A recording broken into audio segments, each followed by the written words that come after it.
చూడండి. గవర్నమెంట్ వస్తే మీకే ప్రధాన మీరు కూడా చెడిపోయి చివరికి ఆ లోకేష్ గారిలాగా మీరు కూడా చెడిపోయి ఆడి ఎర్రబుక్క. అందరూ వీడియో చూశారు కదా, పేర్ని నాని గాడి మాటలు విన్నారు కదా. జగన్మోహన్ రెడ్డి గాడిని కార్యకర్తలందరూ ఆదర్శంగా తీసుకోవాలి అని చెప్పి హితబోధ చేస్తున్న పేర్ని నాని గాడు. చీకట్లో మనం ఏదన్నా రప్ప చేయాలి అని అంటే చీకట్లో చేసేయాలి, కానీ పట్టపగలు చేయకూడదు. ఏంటి అసహ్యంగా పట్టపగలు చేయకూడదు.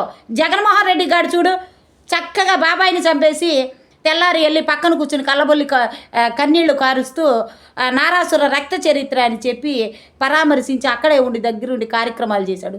మనం కూడా కాస్త తెలివిని ఉపయోగించి 2019లో పట్టపగలు రప్పరప్పలు చేసినట్టు చేయకుండా రేపు ఒకవేళ మన అధికారం వస్తే మనం కూడా చీకట్లో రప్పరప్పలాడించి మనకి ఎదురొచ్చిన వాళ్ళందరినీ లేపేసి పొడి చేసి చంపేద్దాం అని చెప్పి పేర్ని నానిగాడు జగన్మోహన్ రెడ్డి గాడిని ఆదర్శంగా తీసుకోవాలని వైసీపీ కార్యకర్తలందరికీ కూడా హితబోధ చేస్తున్నాడు అన్నమాట.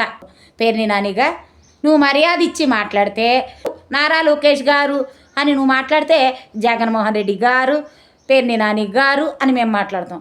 నువ్వు ఎలా మాట్లాడితే మేము అలా మాట్లాడతాం. అర్థమవుతుందా? ఇకపోతే ఇప్పటి వరకు మా ప్రభుత్వం అరెస్టు చేసిన కేసులు పెట్టిన ఎవ్వరు కూడా శుద్ధపూసలు కాదు. అందరి మీద చాట భారతం అంత అవినీతి ఉంది. కాబట్టి ఎవరినైనా దమ్ముంటే సవాల్ చేస్తున్నా, ఎవరినైనా సరే అన్యాయంగా అరెస్టు చేసినట్టు ఒక్కడైనా శుద్ధపూసన్నారేమో చూపించు. కాబట్టి పేర్ని నాని మర్యాద ఇచ్చి మర్యాద తీసుకోండి. లేకపోతే ఈ రప్పాలు అంటారా, మీరు రప్ప 2019-24 మధ్య చాలా చేశారు. మా అధికారం వచ్చినా మేము రప్ప చెయ్యం.